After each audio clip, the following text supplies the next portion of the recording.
Thanks, Christine, for inviting me. It's a real honor, actually, to be with all these distinguished panelists who were very influential to me when I was a grad student, and I've been big fans of uh, uh, my fellow panelists over the years.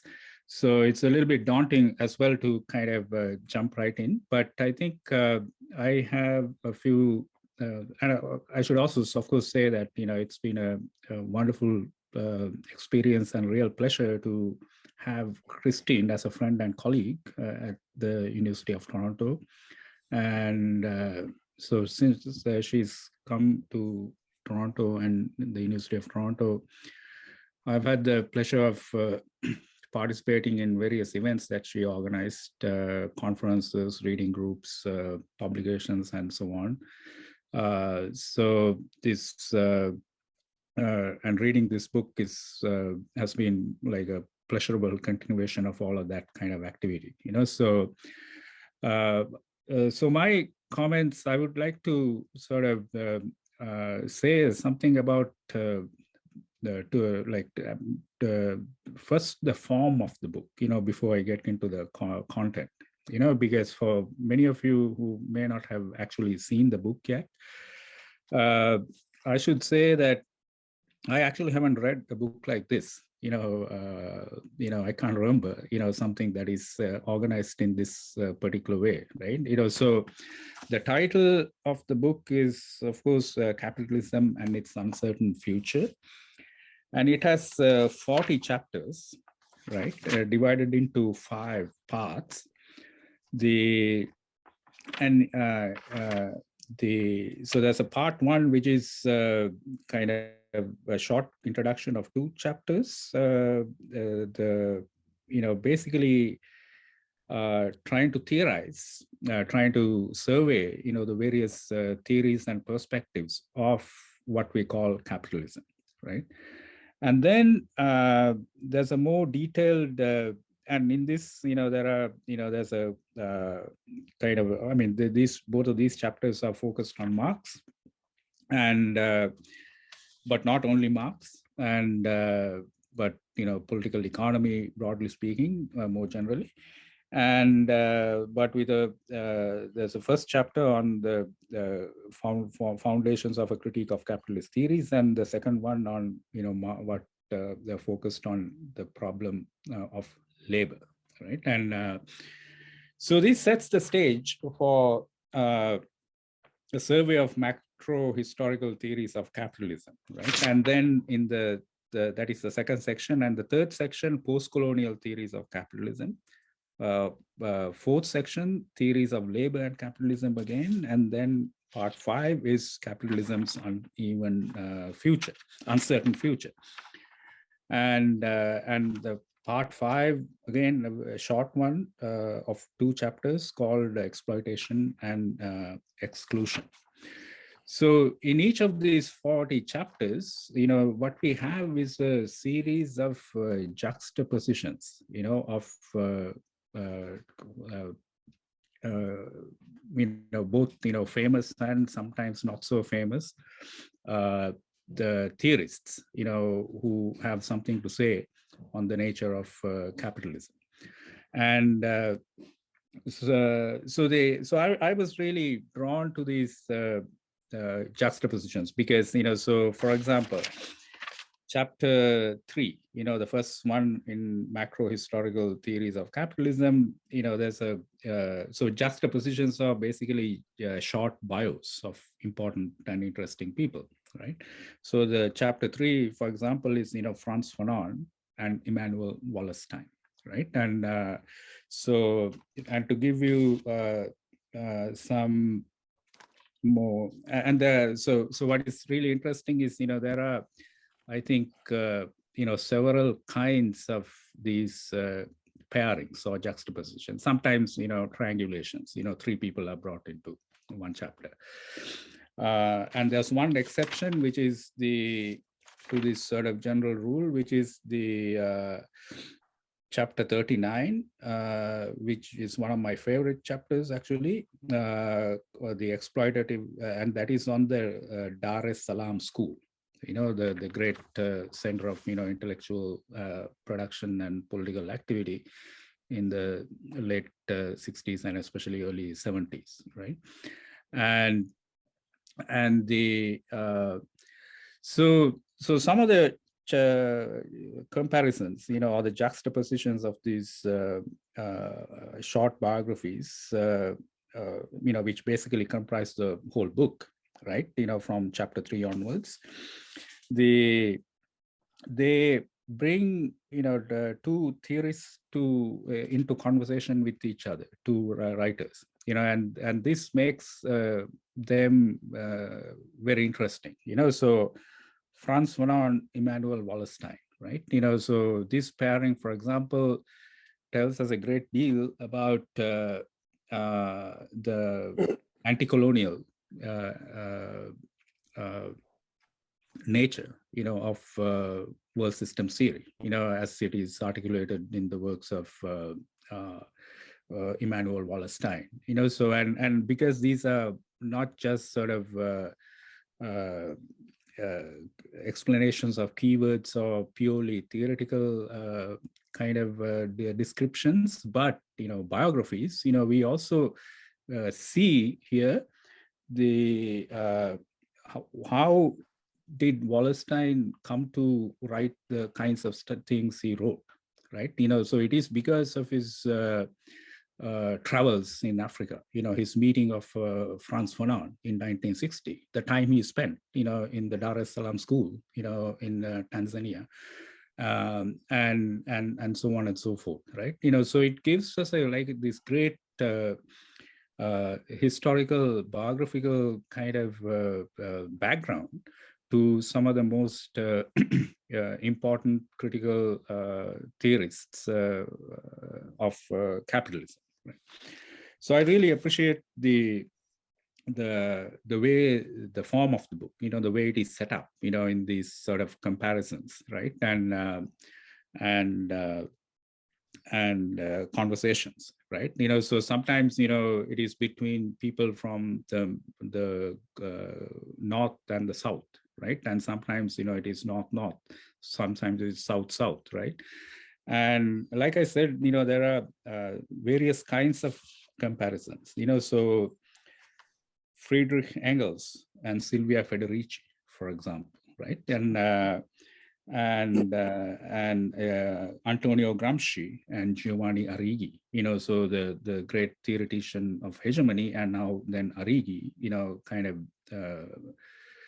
adopted and developed Gramsci's idea of hegemony to a global historical scale, right? So this kind of thing becomes like very insightful and I think instructive in the very form of the book, right? The way it is set up makes us read these theories in a very different way. So it would be quite different if we were given simply like 80 descriptions, of the 80 short bios, but the way they have put these things next to each other kind of tells more about all of them, right? One can also say that some of them are actually quite interesting and provocative. So chapter 18, for example, Muhammad Ali and Ulrike Meinhof, I should say. I might have preferred maybe like, a different, that's a great one, by the way, but like I also imagined like a different kind of comparison there, like, between, let's say, Jürgen Habermas and Ulrike Meinhof, so but there are some cases like that, so sometimes the two people compared are complementary. For example, Robert Brenner and Ellen Meiksins Wood, right? So who reads Brenner in a favorable way, but also adds something to Brenner's version of the origin and development of capitalism. Perhaps, kind of trying to deal with make it a little bit less Eurocentric, you know. And sometimes the contrasts actually kind of introduce very instructive tensions, you know, between two writers. An example, the one between, you know, chapter 20, you know, the topic is, you know, capitalism as seen from its peripheries. But the two people contrasted are Dipesh Chakravarti and Eric Wolf. You know, so here you see, like, you know, quite a different, quite different, you know, ways of sort of thinking about, you know, capitalism in a non-Eurocentric way, right? You know, so of course these days, you know, the more famous sort of one is perhaps, you know, Dipesh Chakravarti and his sort of very popular title, Provincializing Europe. But I think, you know, in this juxtaposition, you actually show how important Eric Wolf is actually, you know, and how much more productive and useful, you know, from a you know, socialist perspective, let's say, to think with Eric Wolf on these questions, right? And the yeah, so there's a lot to be said like this, you know, on various kinds of comparisons. And yeah, so but I had a few sort of and of course I should also say that, you know, he's a, you know, book of, you know, like enormous insight and erudition. You know, it's hard to think of like any like couple of authors, you know, who can write like about all of the, you know, more than 100 serious, you know, intellectuals that are surveyed in this book.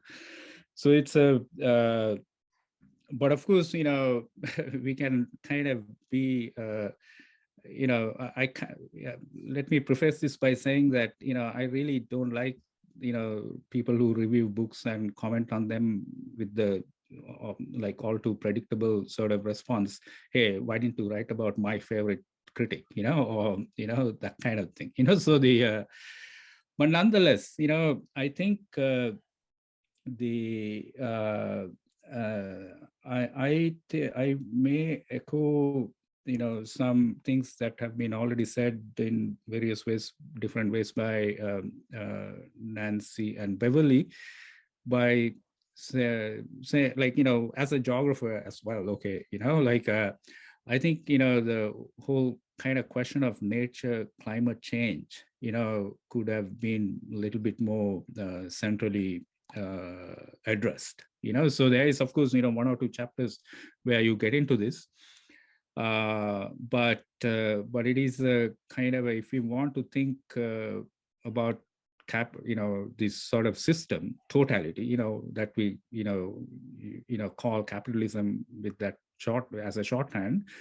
But if you want to understand this thing in a systemic kind of way as a unified theory, or like, you know, in the terms that Nancy kind of laid out in her response, we want to kind of not simply kind of have an expanded understanding of the working class, or let's say, like, you know, pose the question of like, who is the subject, you know, who's going to do something about this thing, what we call thing that we call capitalism.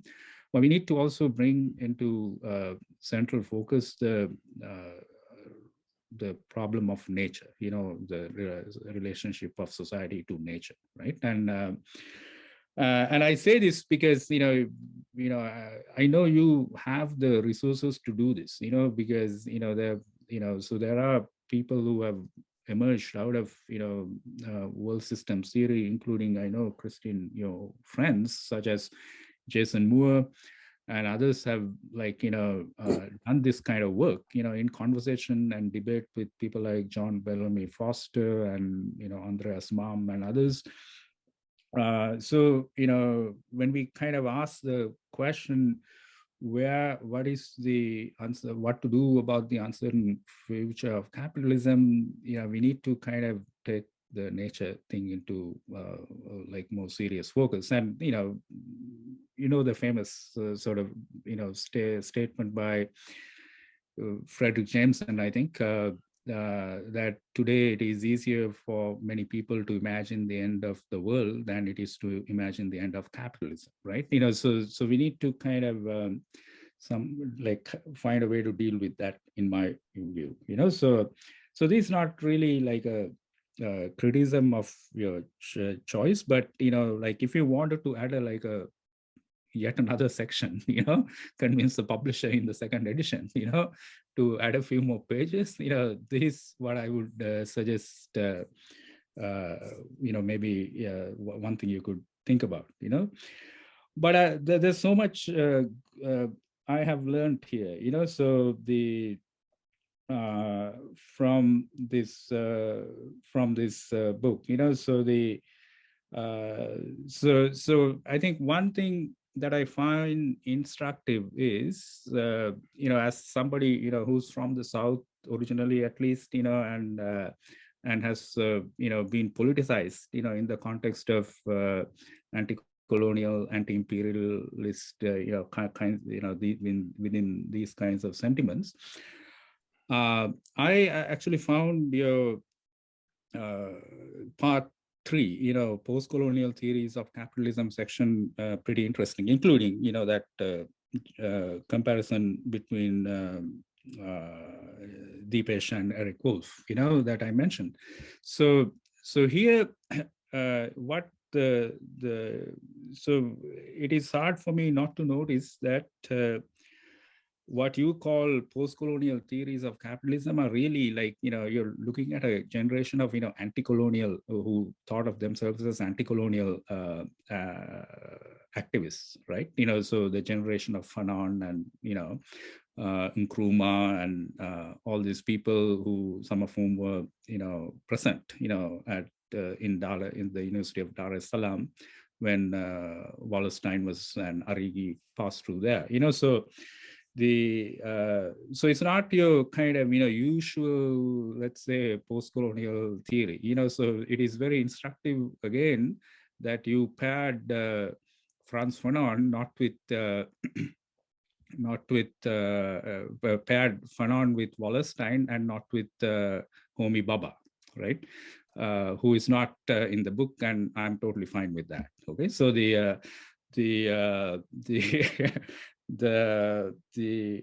so okay, so I think, okay, I said I've talked for very short time, but okay, I kind of got on a roll, because I love the book,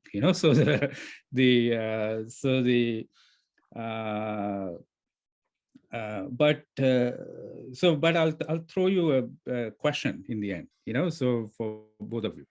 So the way, again, this goes back to the form of the book, so in the, it is introduced in these first two, in part 1 with these two chapters. And I kind of read that section as a kind of a introduction, to the whole project. But if by the same token, I felt like, the book lacked a conclusion. Of course, it is impossible to conclude about the uncertain future of capitalism, right? But having surveyed, such a, incredible array of thinkers and writers and critics, would it not have been at least tempting, for you to attempt some kind of a, concluding section?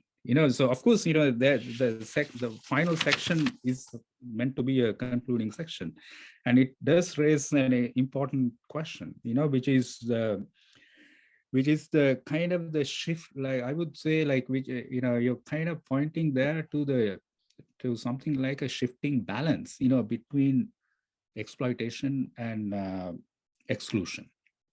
Right, and maybe we can add, various forms of expropriation, to this as well, because exploitation, with respect to Marx's sort of classical definition of capitalism, has a very specific meaning, right? It is, exploitation means, the exploitation of labor in the place of production, right?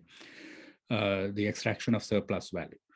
but the crisis tendencies of capitalism seem to have kind of put this kind of exploitation in a lot of trouble, right? So it's not working the way it is supposed to work, the exploitation. And so therefore, but that doesn't mean that, so this compels, the ruling classes, the privileged, the powerful, to resort to all kinds of, other ways of, maintaining the wealth, power, and privilege. And this leads to, I think, the systemic crisis of exploitation leads to a corresponding intensification, of uh, uh, exclusion and expropriation and so on, right? So in lieu of a conclusion, okay, I'll take this, but nonetheless, as a kind of a provocation and an invitation for us to think through this kind of problem. But nonetheless, in conclusion, I want to, like, if you let's say, by, the publisher is listening in and comes back to you, okay, add a, another 50 pages on nature and write a new conclusion. What would you write? Okay, I'll end there.